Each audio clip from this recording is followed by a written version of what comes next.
A $100,000 Roth conversion sounds smart until it potentially triggers $12,000 in Medicare surcharges, could eliminate $5,000 or more in ACA subsidies, and phases out $6,000 in new senior deductions. That's $23,000 in potential hidden costs on top of the taxes you already owe. And many financial advisors may not fully address any of this. After working with hundreds of affluent retirees over the past 20 years here in Virginia and across the United States, I've seen this pattern over and over. Someone reads an article or watches a video telling them Roth conversions are a powerful strategy. They do a large conversion without understanding the full picture, and then they call us when the bills arrive. Hi, I'm Mark Fonville, a certified financial planner and CEO of Covenant Wealth Advisors. Today I'm going to walk you through 7 types of people who should think very carefully before doing a Roth conversion, and in some cases may want to avoid them entirely. For each one, I'll show you the specific outcome thresholds, the math behind the hidden costs, and how to know if this applies to you. And stay until the end. I'll give you a simple decision framework you can use to help determine whether a Roth conversion makes sense for your specific situation. So let's get into it. First, let me be clear about something. Roth conversions can be an incredibly powerful tax planning tool, and I'm not here to tell you they're bad across the board. The problem is that the financial industry often presents Roth conversions as a universal win. Convert now, pay taxes at today's rates, and seek tax-free growth forever. Simple, right? But here's what that oversimplified advice misses. A Roth conversion isn't just a tax event, it's an income event, and that additional income can trigger a cascade of consequences that have nothing to do with your tax bracket. So let me make this concrete with a quick example. And please note that the following case study is hypothetical and for illustrative purposes only. And of course, actual results will vary. So with that, picture someone like Richard. He's 60, he has $2.4 million in his portfolio, mostly in traditional IRAs, and he's planning to retire next year. He's been told to convert $100,000 per year to his Roth IRA to fill up the 24% bracket. On the surface, that sounds reasonable, but Richard is also relying on ACA health insurance until Medicare kicks in at 65, planning to move to Florida in 3 years, and giving about $15,000 annually to his church. For Richard, a large Roth conversion right now could be one of the most expensive mistakes he makes. And we're going to talk about exactly why. So who are the 7 types of people who should consider avoiding, or at least approach with caution, a Roth conversion? I'm calling these 7 Roth conversion personas. Number 1 is the ACA or Obamacare premium dependent. 2 is the IRMAA impacted. 3 is the state tax refugee. 4 is the charitable giver. 5, the senior tax deduction optimizer. 6, the short time horizon, and then 7, the Heir optimizer. Now, you might fall into more than one of these categories, and if you do, the case against converting gets even stronger. So let me walk you through each one. Persona 1 is the ACA premium dependent. If you're between 55 and 65 and you're relying on an ACA marketplace health insurance plan, pay very close attention to this one. So here's the situation in 2026. The enhanced premium subsidies that were put in place during COVID have expired. That means the so-called subsidy cliff is back.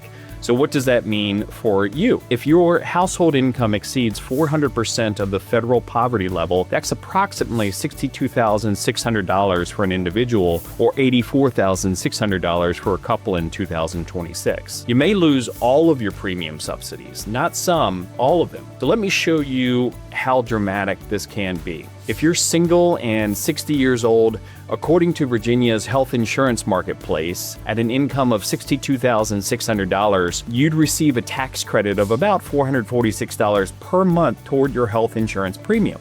But if your income increases to just $64,000, that's only $1,400 over the cliff, you lose that entire credit. That's $446 times 12 months, or $5,352 per year in lost tax credits because of $1,400 in extra income. If you're married and both age 60, the numbers are even more dramatic. At an income of $84,600, you and your spouse could receive a combined tax credit of about $1,229 per month in Virginia.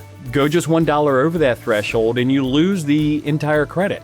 That's $1,229 times 12 months, or $14,740 per year, gone. Now let's apply this to a Roth conversion. Imagine you're in the 22% tax bracket and you do a $50,000 Roth conversion that pushes you over the cliff. You'd pay roughly $11,000 in federal taxes on the conversion. If you're single, you'd also lose about $5,350 in annual subsidies. That's a total cost of roughly $16,350 for a $50,000 conversion, an effective rate of about 33%. If you're married, you'd lose about $14,750 in annual subsidies. That's a total cost of nearly $26,000 for a $50,000 conversion, with an effective rate of over 50%. That's not 22%, that's 2 to 3 times what you'd expect to pay. Now, if you're in this situation, the math often does not work in favor of a large Roth conversion until you're on Medicare.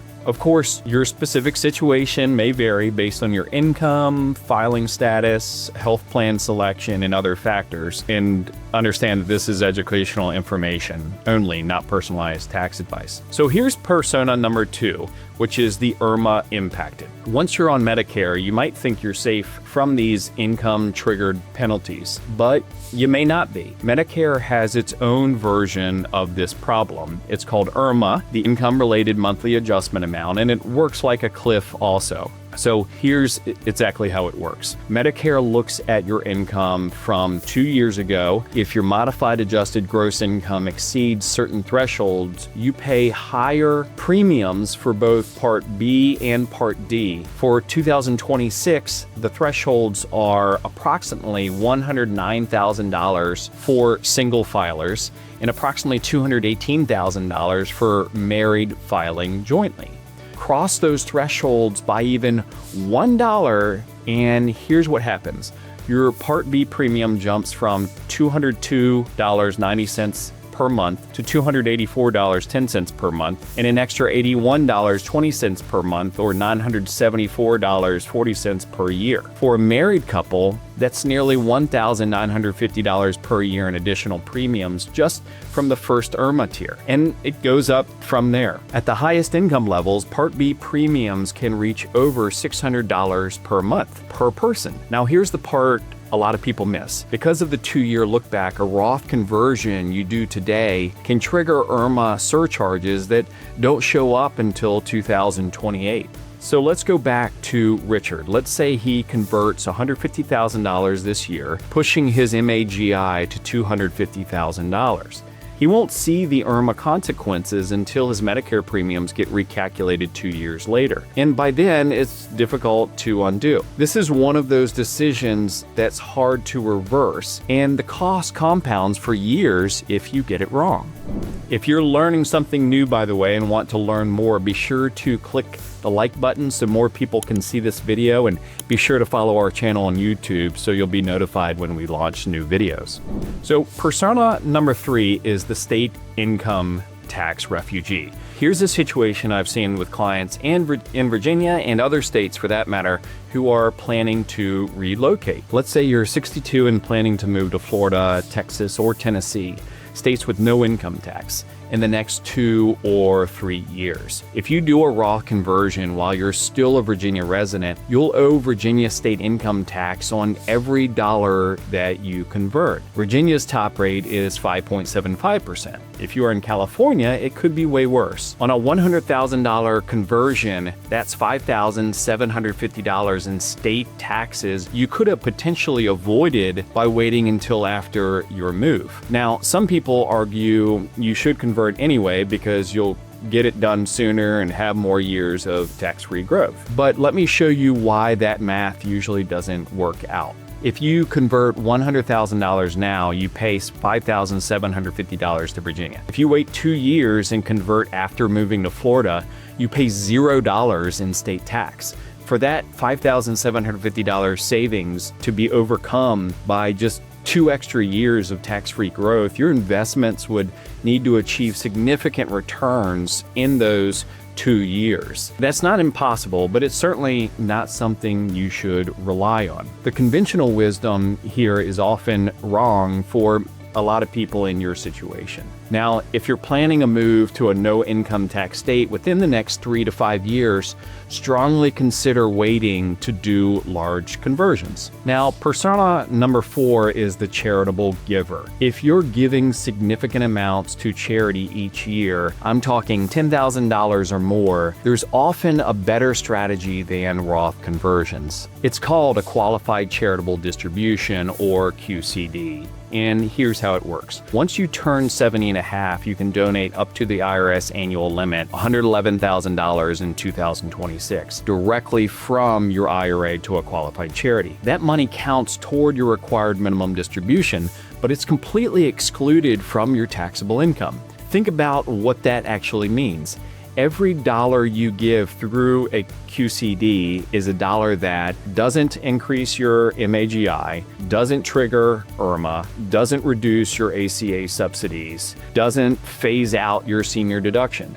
If you're charitably inclined and you convert $50,000 to a Roth IRA instead of doing a $50,000 QCD, you're not just paying income tax on that conversion. You're potentially triggering all these hidden costs we've been talking about. Let me be more specific.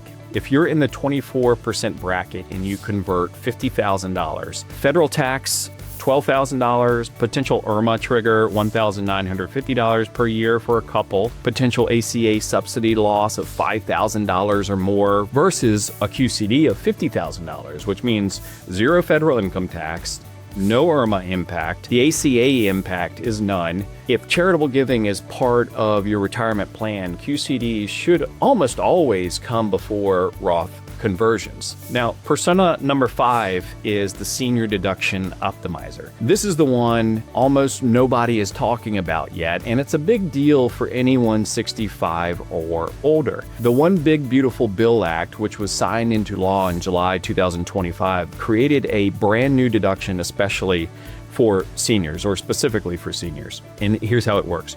If you're 65 or older, you get an additional deduction of $6,000 per person. For a married couple where both spouses are 65 or older, that's $12,000. But, and this is critical, this deduction phases out based on your income.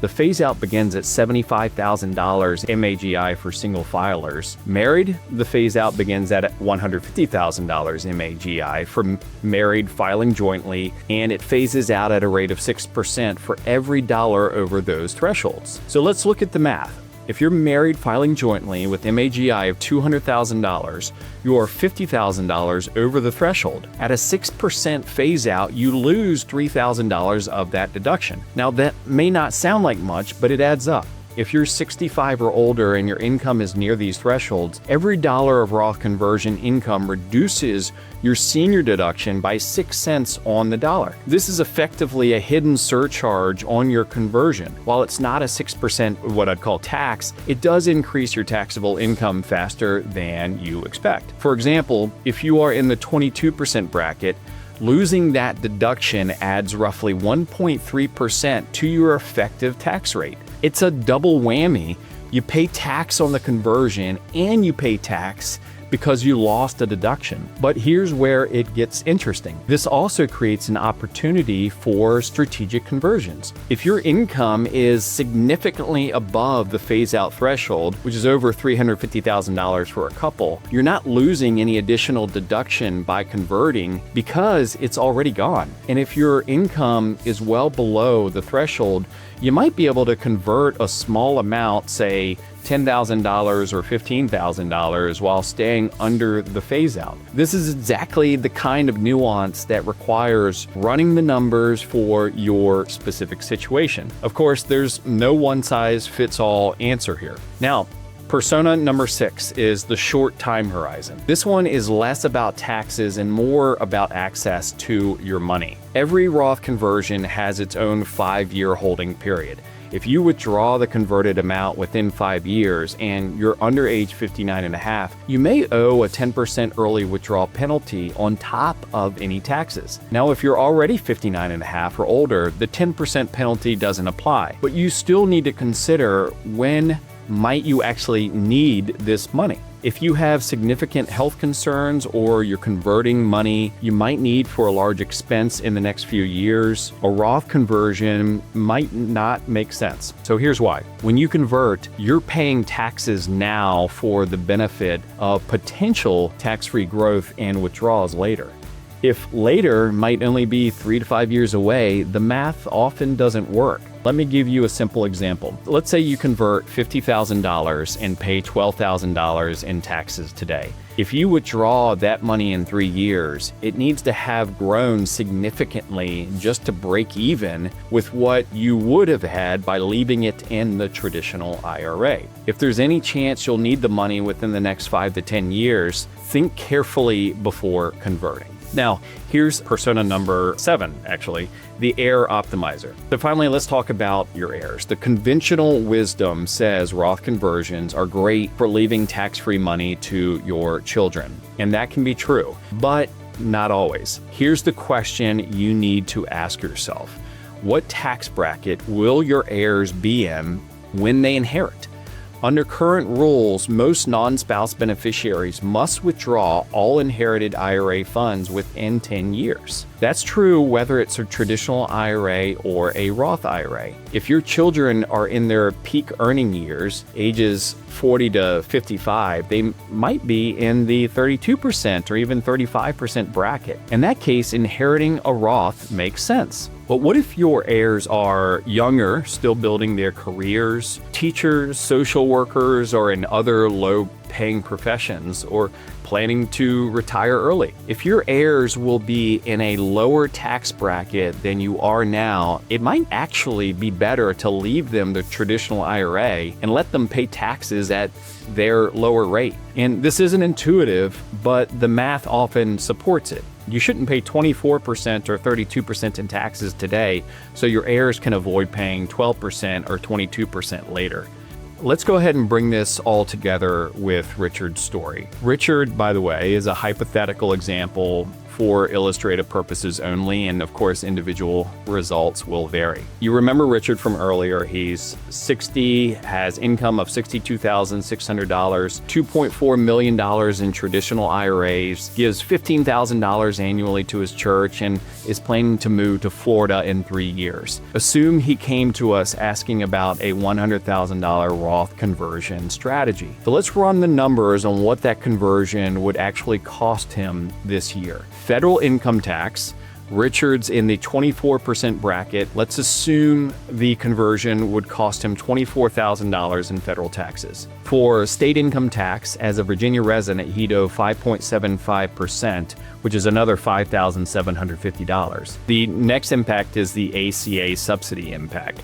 Richard is on an ACA plan. The conversion would push his income over the 400% FPL cliff, costing him approximately $5,000 in lost subsidies. The total cost, $34,750 for a $100,000 conversion. That's a 34.75% effective cost, not 24%. Now let's look at what he could have done instead. First, Richard could wait on large Roth conversions until after his move to Florida. That alone saves him $5,750 per $100,000 converted. Second, he could shift his charitable giving to QCDs once he turns 70 and a half. In the meantime, he can bunch charitable deductions in 1 year using a donor-advised fund to maximize his deductible tax benefit. Third, the maximum he could convert while staying under the ACA cliff is about $18,000. A small conversion is fine, a large one is costly. Keep in mind that This is a hypothetical scenario for illustration purposes, and again, just doesn't represent actual client results. And again, your situation will be different. So how do you know if a Roth conversion makes sense for you? Selfishly, you could just request a free strategy session with my team here at Covenant Wealth Advisors by clicking on the link below in the description. We will spend the time learning about your retirement goals and financial situation and then decide if it makes sense to work together. Otherwise, here's a simple framework that we use with clients internally. Step 1, identify your persona. Go through each of these 7 types we discussed. Which ones apply to you? If you're in 2 or more categories, the case against converting gets much stronger, quite frankly. Step 2, calculate your true conversion cost. Don't just look at your marginal tax bracket. You got to add in other things like state taxes, IRMAA impacts, if on Medicare, ACA subsidy losses, if pre-Medicare, senior deduction phase outs, if you're over age 65, and capital gains taxes. In step 3, run the break-even analysis. How many years of tax-free growth do you need before the Roth comes out ahead? If that number is longer than your realistic time horizon, reconsider. Step 4, consider alternatives. Would QCDs serve you better? Should you wait for a relocation? Is there a smaller conversion amount that avoids the cliffs? And then step 5, revisit annually. Your situation changes, tax laws change. What doesn't make sense this year might be perfect next year, or vice versa. Here's exactly how to think about this. Once you understand the variables, the right choice becomes clear. You don't need to become an expert, but you should understand the logic. Let me go ahead and leave you with this. Roth conversions can be a powerful tool, but like any powerful tool, they can cause damage if used incorrectly. The financial industry has spent years making Roth conversions sound simple. Convert now, grow tax-free, win later. But as we've seen today, the reality is much more nuanced. Your health insurance situation matters. Your Medicare premiums matter. Your charitable giving matters. Your state of residence matters. Your heirs' tax brackets matter. Even the new senior deductions actually matter. This isn't something you can just Google. The cost of getting this wrong can compound for decades. But the good news is we can help. Just click on the link below to work with us and schedule a free strategy session today. Thanks so much. We'll see you next time.